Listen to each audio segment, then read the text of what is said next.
Hi friends, இன்றைக்கி பார்த்தீங்கன்னா எங்கள் தோட்டம் தான் இது. எங்கள் தோட்டத்தில் வந்து பார்த்திங்கன்னா அது கோழி கொண்ட பூன்னு சொல்லுவாங்க அந்த செடி.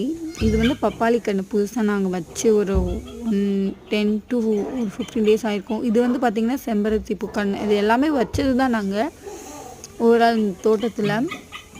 அப்புறம் பார்த்திங்கன்னா புதுசாக எங்கள் வீட்டில் வந்து பார்த்திங்கன்னா கொடி முன்னாடியே போட்டிருந்தது பிஞ்சு வச்சுருந்துச்சு. இன்றைக்கி பார்த்தா நல்லா பெருசு பெருசாக காய் காய்ச்சிருந்துச்சு.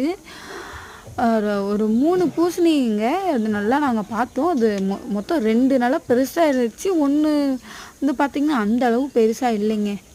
இது வந்து பார்த்திங்கன்னா எங்கள் வீட்டில் இருக்கிற மருதாணி கன்று நாங்கள் விதை போட்டு முளைக்க வச்சதுங்க. ஒன்று 3வது பூசணி சொன்னேன் இல்லைங்களா, அதுதான் அந்த பூசணி. அதுக்கப்புறம் மல்லிகைப்பூ தோட்டம். நாங்கள் செம்பருத்தி பூலேயே 2 கன்று வச்சோம். அது இன்னொன்று எல்லோ ஐ பிஸ்கஸ். தேங்க்யூங்க.